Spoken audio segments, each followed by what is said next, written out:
अल्हम्दुलिल्लाह वस्सलातु वस्सलामु अला मन ला नबिय्य बअद। रमज़ानुल मुबारक के रोज़े मुसलमानों पर फ़र्ज़ हैं। आकिल बालिग मर्द है या औरत, सब पर रोज़े फ़र्ज़ हैं। इस फ़र्ज़ियत के बावजूद अगर कोई रमज़ानुल मुबारक में रोज़े नहीं रखता तो ये कितना बड़ा जुर्म है। ऐसे रोज़ा खोरों का इबरतनाक अंजाम इब्न खुज़ैमा और इब्न हिब्बान के अंदर सही सनद के साथ, और अल्लामा अलबानी रहमहुल्लाह अत-तरग़ीब व तरहीब में इस किस्से को जिक्र करते हैं। प्यारे पैगम्बर अलैहिस्सलातु वस्सलाम फरमाते हैं कि मैं सोया हुआ था, दो फरिश्ते आए, उन्होंने मुझे उठाया और कहा चलो हमारे साथ, और मुझे लेकर गए। और एक बहुत बड़ा पहाड़ था, एक बहुत बड़ी चोटी, कहा कि इस पर चढ़िए। तो मैंने कहा मैं नहीं चढ़ सकता। तो उन दोनों फरिश्तों ने कहा कि हम आपके लिए आसानी पैदा कर देंगे। तो फिर मुझे उस पहाड़ पर ले जाया गया। जब मैं उस पहाड़ पर चढ़ा तो मैंने देखा कुछ लोगों की चीखों पुकार की आवाज़ आ रही है। तो मैंने कहा कि ये कौन लोग हैं जो चीखों पुकार कर रहे हैं? तो उन फरिश्तों ने कहा ये जहन्नमियों की चीखों पुकार है जिन्हें जहन्नम के अंदर अज़ाब दिया जा रहा है। फिर मुझे थोड़ा सा आगे ले जाया गया तो मैंने एक अजीब मंजर देखा। कुछ लोगों को उल्टा लटकाया हुआ है और उनके मुंह को चीरा जा रहा है।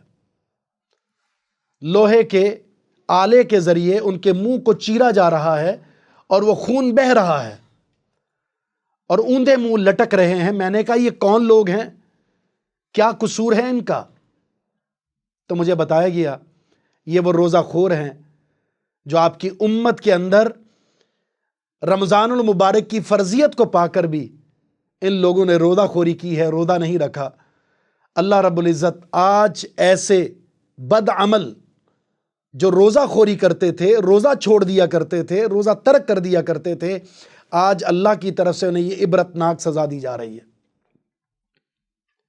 मुस्तदरक हाकिम की वो रिवायत जिसमें रसूलुल्लाह सल्लल्लाहु अलैहि वसल्लम मिंबर पर चढ़े थे और आपने हर सीढ़ी पर आमीन कहा था, और आपसे सहाबा ने पूछा तो आपने क्या फरमाया था? जिब्रील अलैहिस्सलातु वस्सलाम ने बद्दुआएं की थी और उस पर मैंने आमीन कहा था। उन तीन में से एक बद्दुआ ये थी, बाऊद मन अदरका रमज़ान फलम युग़फर लहू, ऐसा शख्स बर्बाद हो जाए, हलाक हो जाए जिसकी ज़िंदगी में रमज़ानुल मुबारक का महीना आया लेकिन वो अपने आप को बख्शवा ना सका।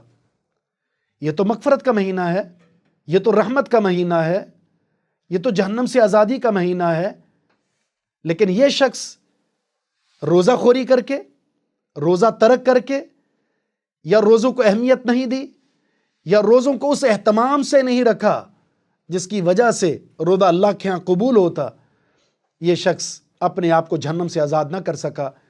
तो ये वो लोग हैं जो फ़र्ज़ियत को जानते भी हैं, मानते भी हैं, तस्लीम भी करते हैं, लेकिन रोज़े नहीं रखते, या रोज़े रखने के बावजूद रोज़े के अंदर जो कबूलियत की शराइत हैं उसका एहतमाम नहीं करते। अल्लाह ताला के यहाँ कितना बड़ा ये जुर्म है, कितनी बड़ी इसकी सज़ा है, ये आपने सुना।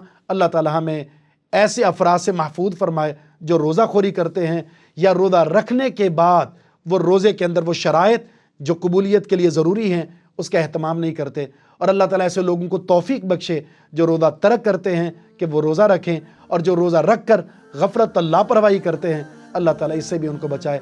अल्लाह हमें अमल की तौफीक दे। वस्सलामु अलैकुम व रहमतुल्लाहि व बरकातुहू।